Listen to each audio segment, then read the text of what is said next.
साधक और बाधक, साधक और बाधक, भगवत प्राप्ति में कौन साधक है कौन बाधक है, इसकी चर्चा तुलसीदास जी ने दोहावली में की है।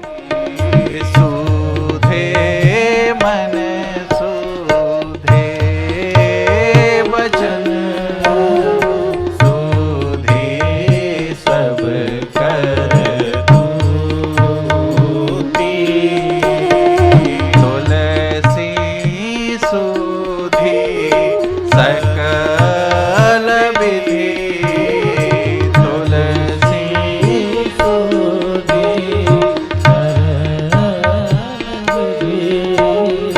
रघुवर प्रेम प्रसूति, रघुवर प्रेम प्रसूति। बाधक का दर्शन कीजिए, साधक का दर्शन आपने कर लिया, बाधक का दर्शन किया। वेश विशद, वेश विशद, बोलनि मधुर, वेश विशद, वे बोलनि मधुर, मनो काटु परम मलिनी, मन काटु परम मलिनी, तुलसी राम न पाइए, तुलसी राम न पाइए, भय विषम जल में, भय विषम जल में, भय विषम जल में।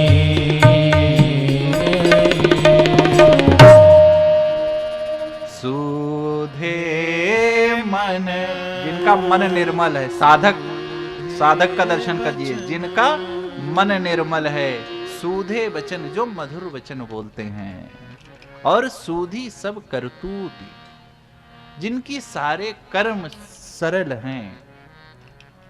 आप अपने जीवन से इसको संबद्ध करते चलिएगा, जिनका मन सरल है,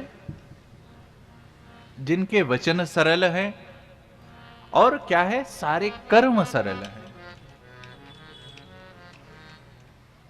और तुलसी सूधी सकल विधि, रघुबर प्रेम प्रसूति। क्यों? क्योंकि ये सब एक ही, इन सब का एक ही और एक ही फल है। क्या? तो रघुनाथ जी के श्री चरण कमलों में सहज प्रीति। सूधी, जिसका मन शुद्ध है, वचन शुद्ध है, कर्म शुद्ध है, तो उसको बिना कुछ प्रयास किए सहज ही रघुनाथ जी अपने शरण में ले लेते हैं। और इसके ठीक कहें तो ये सब तभी होता है जब रघुनाथ जी की अति कृपा होती है। आवत यही सर अति कठिनाई, और राम कृपा बिनु आए न जाए। क्यों? क्योंकि भैया बहुत कठिन है यहां पर आना। बिना इनकी कृपा के कोई आ नहीं सकता। आते आते कोई रह जाता है, कोई घर से निकलते पीछे चला जाता है, अनेकों विघ्न आ जाते हैं। क्यों? क्योंकि आवत यही सर अति कठिनाई। बहुत कठिन काम है। कहां इतने कार्य हैं, इतने कार्य हैं, कहां कौन आ पाता है। और तो छोड़ो, चौथेपन के लोग भी नहीं आ पाते। देखिए, वृद्धा और कुछ नहीं है। वृद्धावस्था क्या है? वृद्धा में आज जो वृद्धावस्था की दशा है, वो चौथेपन में अपने जीवन से निराश हो कर जीवन जी रहे हैं। क्यों? क्योंकि वो मृत्यु के द्वार से डर रहे हैं। मृत्यु के द्वार का चिंतन नहीं, मोक्ष के द्वार का चिंतन करना चाहिए। तब जीवन में वृद्धा अवस्था आपको बहुत कष्ट नहीं दे सकती, और आपको शारीरिक जो ये झुकाव शरीर से हो जाता है, इससे अधिक कहीं ना कहीं आप वृद्ध व्यक्ति को जो लपटा है मोह माया में, उसके चेहरे का नूर आप देखेंगे, दर्शन करेंगे, तो वो नित्य परेशान डरा डरा जी रहा है। क्यों? क्योंकि वो मृत्यु के द्वार का चिंतन कर रहा है और मोक्ष के द्वार का चिंतन नहीं कर रहा है। पुनरपि जन्मम पुनरपि मरणम के बारे में सोच रहा है। वो ये नहीं सोच रहा है कि इस क्षण अगले क्षण यही हमारा जीवन, यही इसी जन्म से हमको मुक्ति मिल सकती है, और वास्तव में मानव तनि मुक्ति का साधन का श्रेष्ठ तन है। ये इसी तन से ही जीवन इस आवागमन से मुक्त हो जा सकता है। लेकिन विडंबना है कि चौथे पन में भी हमको आपको मृत्यु का डर सता रहा है। ये संशय है, ये संशय का, ये सब संशय के परिणाम हैं। डर किसका? कुछ चले जाने का बात आई थी, कुछ खो जाने का। क्या लेकर आए थे हम? लेकिन जगत का दर्शन इतना ज्यादा हो गया है इन नेत्रों से, दर पर दर इतना ज्यादा काम क्रोध मद मोह लोभ की इतनी मोटी परत पड़ती चली जा रही है कि वो आत्मा की जो दिव्य ज्योति है वो एक सूक्ष्म प्रकाश के रूप में सिर्फ रह गई है। वो हमें सिर्फ छोटा सा प्रकाश लगता है। दर प्रतिदर इतनी बढ़ती चली जा रही है काम क्रोध माया की लेयर। ये जो दर प्रतिदर इतनी मोटी हो जा रही है कि वो वहां देखने ही नहीं दे रही है। आप अपने इष्ट से संवाद कर ही नहीं पा रहे हैं। क्यों? क्योंकि उसके पीछे ये है कि इष्ट तो भैया आत्मा से संवाद करता है, क्योंकि आत्मा का स्रोत परमात्मा के नख चरणों से ही आत्मा की उत्पत्ति हुई है। और जब आत्मा और आपके इन सांसारिक विकारों के ये इतना बड़ा गतिरोधक है, और जिस प्रकार आप रास्ता चलते रहिए, लेकिन यदि आपकी कोई पहचान, लाखों करोड़ों जीव चलते हैं परंतु आपके पहचान का कोई हो जाता है, तो आप स्वाभाविक ही राम राम कर कर, एक व्यवहार शास्त्र भी ये कहता है कि आप व्यवहार शास्त्र के हिसाब से आप आचरण करते हैं। उसी प्रकार आप रघुनाथ जी के सन्मुख जाइए, रघुनाथ जी आपको देखें कैसे? क्यों? क्योंकि रघुनाथ जी तो अपने आत्मा को का दर्शन करना चाहते हैं, परंतु आपको जो वो दिव्य ज्योति प्रकाश है, जो दिव्य है, उसको आपने इतना सूक्ष्म बना दिया है कि आप प्रभु तक वो पहुंच ही नहीं पा रहा है। तो प्रभु भी क्या करें? जो पहुंच पा रहा है वो दर्शनीय हो जा रहा है, वो वंदनीय हो जा रहा है, पूजनीय हो जा रहा है, और जो नहीं पहुंच पा रहा है वो फिर वही पुनरपि जन्मम पुनरपि मरणम में लगा हुआ है। इसमें सीधा सीधा विज्ञान है। ये बहुत कोई आपको जप तप नियम करे, अच्छी बात है, परंतु कोई बहुत जप तप करने की आवश्यकता नहीं है। दो बातें दिल की सुन जाओ हमारे यार, संबंध सखा मनमोहन, दो बातें दिल की सुन जाओ हमारे यार, हमारे ब्रह्म, हमारे सर्वस्व मनमोहन। कोई भी संबंध स्थापित कर लीजिए, बात कीजिए, जहां जब आप अश्रद्धा से जहां जहां सर पटेंगे आपको कुछ प्राप्त होने वाला नहीं है। हर जगह भगवान है। भगवान ने हमको आपको श्रेष्ठ मानव बनाकर इस धरा पर जन्म लिया है। इसको आप मानिए, और इसका सिर्फ मानिए, इसका अहंकार मत कीजिए, क्योंकि आप ही नहीं, देवताओं को भी अहंकार से बचा नहीं पाए भगवान। जब भगवान को लगा कि देवताओं को अभिमान हो गया है, क्योंकि अभिमान बताया था ना आपको, चर्चा आई थी कि आपका समूल विनाश कर देता है। जब देवताओं को अभिमान हो गया तो भगवान ने यक्ष भगवान के रूप में जन्म लेकर आए और उन्होंने सारे नक्षत्रों को बुलाया, सारे देवताओं को बुलाया, अग्नि को बुलाया। अग्नि का स्वभाव है कि सबको जलाकर राख कर देती है। यक्ष भगवान ने एक तिनका दे दिया, कहा जलाइए इसको।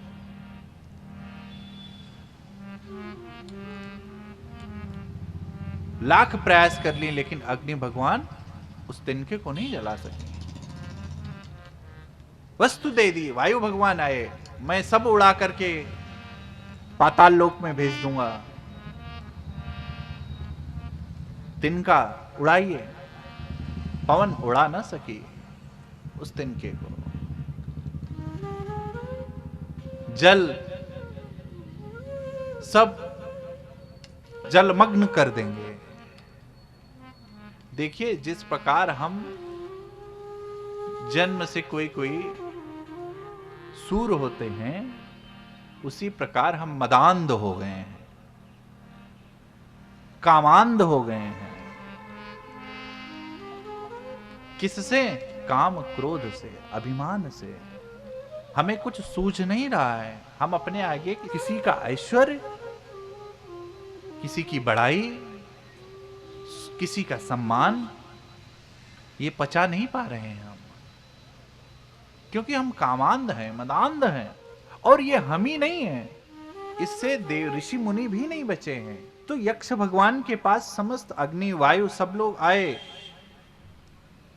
कोई कुछ नहीं कर पाया। भाई क्यों? क्योंकि शक्ति का स्रोत कौन है? आपके अंदर जो शक्ति है, हमारे आपके अंदर, उसका स्रोत कौन है? तो उसका स्रोत कोई और नहीं, वो परम शक्ति है, वो परम सत्ता है। और जब वो परम सत्ता उस स्रोत को रोक देगी तो कहां से आपको, किस प्रकार से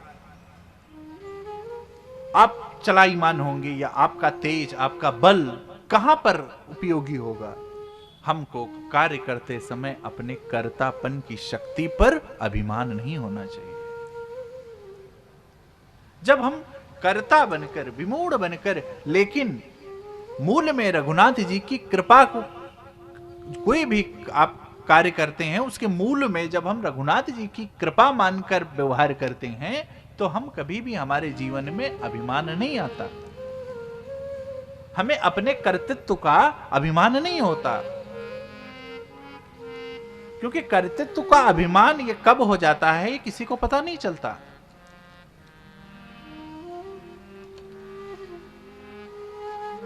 परंतु यदि हम मूल में भक्ति, मूल में श्रद्धा, मूल में प्रेम, मूल में करुणा रखकर कोई भी व्यवहार, जगत में व्यवहार करेंगे, कर्म करेंगे, तो वो रघुनाथ जी उसमें सहायक बनेंगे, श्रेष्ठ आप सहायक बनेंगे। फिर आपको उस लक्ष्य की प्राप्ति के लिए बहुत आपको प्रयास करने की आवश्यकता नहीं पड़ेगी। परंतु इसी का ठीक विपरीत, जब हम परीक्षा के भाव से भगवान का पूजन करते हैं, अब आजकल तो महाराज जी आप लोग तो साक्षी हैं, लोग व्यापार भाव से पूजन करते हैं, संकल्प हर चीज का, किसका क्या। अब आध्यात्मिक दृष्टि से कर्मकांड के आप श्रेष्ठ ज्ञाता हैं, आप बताएंगे। परंतु जब हम भगवान को व्यापार भाव से भजते हैं, परीक्षा के भाव से भजते हैं, उनके श्रेष्ठत्व की परीक्षा लेने का प्रयास करते हैं, तो भगवान मौन हो जाते हैं। क्यों? क्योंकि श्रेष्ठ वही है जो बहुत तर्क वितर्क में नहीं पड़ता, वो मौन हो जाता है। श्रेष्ठ कभी भी आपको, जो श्रेष्ठ है मन क्रम वचन से, जो श्रेष्ठ की परिभाषा ग्रंथों में है, उसके अनुसार श्रेष्ठ को आप दर्शन करेंगे, वो बहुत तर्क वितर्क में नहीं पड़ता, वो मौन हो जाता है।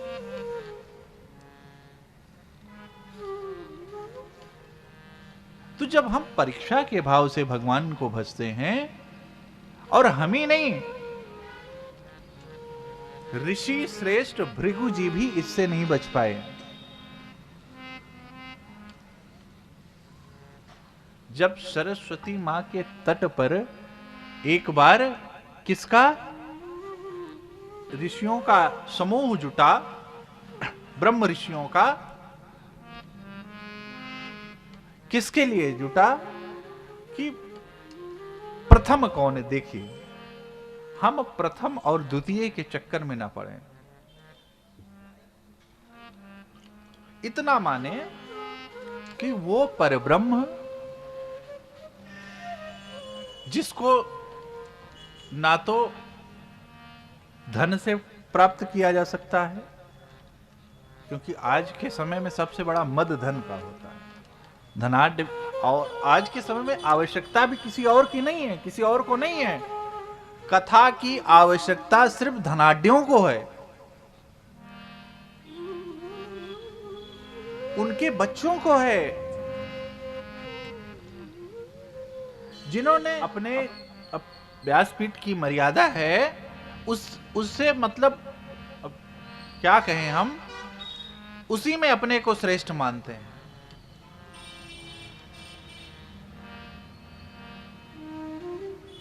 क्या क्या पान करते हैं, क्या क्या करते हैं, श्रेष्ठत्व वो नहीं, श्रेष्ठ वो है जिसका जीवन श्रेष्ठ हो, जिसका आचरण श्रेष्ठ हो।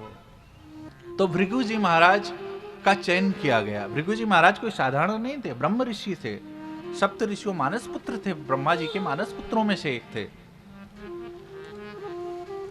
चाशुष मनवंतर में इनकी सप्त ऋषियों में गणना होती है, और कोई और नहीं, दक्ष कन्या ख्याति को इन्होंने पत्नी के रूप में स्वीकार किया था। इनके 2 पुत्र थे और 1 पुत्री। धाता और विधाता, धाता और विधाता नाम के 2 पुत्र थे। आप दर्शन करते जाइएगा परीक्षा भाव से। धाता और विधाता नाम के 2 पुत्र थे और 1 पुत्री का नाम था श्री। और श्री जी का विवाह किससे हुआ था? तो नारायण भगवान से, स्वयं साक्षात नारायण भगवान से श्री जी का विवाह हुआ था। विवाद क्या था? कौन श्रेष्ठ? अभी ब्रह्मा जी के पास गए भृगु जी, ब्रह्मा जी के पास गए तो ब्रह्मा जी को देखकर उन्होंने स्तुति नहीं की, नमस्कार नहीं की। कहें तो उन्होंने मानसिक अपराध किया। ब्रह्मा जी को बहुत कष्ट हुआ, परंतु वही है पुत्र मोह, और उन्होंने पुत्र जानकर क्षमा कर दिया। और फिर उसके बाद में वो गए महेश के पास, और महेश जी के पास जब गए तो मां पार्वती के साथ भगवान विराजमान थे कैलाश पर, और उन्होंने दौड़कर, क्योंकि ब्राह्मण संत श्रेष्ठ, आपके घर में कोई भी संत आ जाए, किसी भी वेश में आप उसका सम्मान से यदि चूक जाएंगे, क्योंकि पता नहीं किस वेश में नारायण आ जाएंगे, तो शिव जी ने दौड़ कर सम्मान किया, और अंगीकार करने के लिए, भेंटने के लिए जैसे आगे बढ़े, तैसे तुरंत भृगु जी ने रोक दिया। अब वचन से अपराध कर रहे हैं, आप उन्मार्गामी हो, मैं आपको अंगीकार नहीं करूंगा। अब भगवान तो, शिव जी तो तुरंत क्रोधित हो जाते हैं, लेके त्रिशूल दौड़ने लगे, मारने के लिए दौड़े तुरंत। मां पार्वती जी ने वंदन किया और कहा कि ब्राह्मण हैं, अपराध होगा, बोध हुआ शिव जी को। फिर भगवान विष्णु जी के पास गए। भगवान विष्णु जी उस समय शयन कक्ष में थे, शैया पर थे, और भोजनों उपरांत भगवान विश्राम में थे, और श्री लक्ष्मी जी पंखा कर रही थी, और भृगु जी बेखट होकर के, क्योंकि बैकुंठ में ब्राह्मणों के लिए कोई रोक टोक नहीं थी, श्रेष्ठ ब्राह्मणों के लिए, संतों के लिए कोई रोक टोक नहीं थी। वो बेखट होकर के भृगु जी अंदर गए, और तुरंत तन से अपराध किया और एक प्रहार भगवान के वक्ष स्थल पर मारा। और जैसे भगवान के वक्ष स्थल पर मारा, भगवान तुरंत उठ खड़े हो गए और ये कहा, भगवान ब्राह्मण श्रेष्ठ, आप पधारे और हमको इसकी सूचना नहीं थी। भगवान की विनम्रता का दर्शन करते चलिएगा, हमको इसकी सूचना नहीं थी। अरे नहीं तो मैं दरवाजे पर आ जाता। अरे हे भगवान, ये मेरी वज्र की जैसी छाती, कहीं आपके ये कमलवत चरण, इसमें आपको कुछ हुआ तो नहीं? और तुरंत भगवान भृगु जी का चरण दबाने लगे भगवान। अरे श्रेष्ठ, ये क्या, कहीं आपके चरण इतने कोमल चरण हैं और ये हमारी वज्र की जैसी छाती, अरे लग तो नहीं गया कहीं? इत्यादि अनेकों प्रकार से वंदना करने लगे। भृगु जी गए और वहां पर जाकर कर निर्णय हुआ कि श्रेष्ठ कौन है।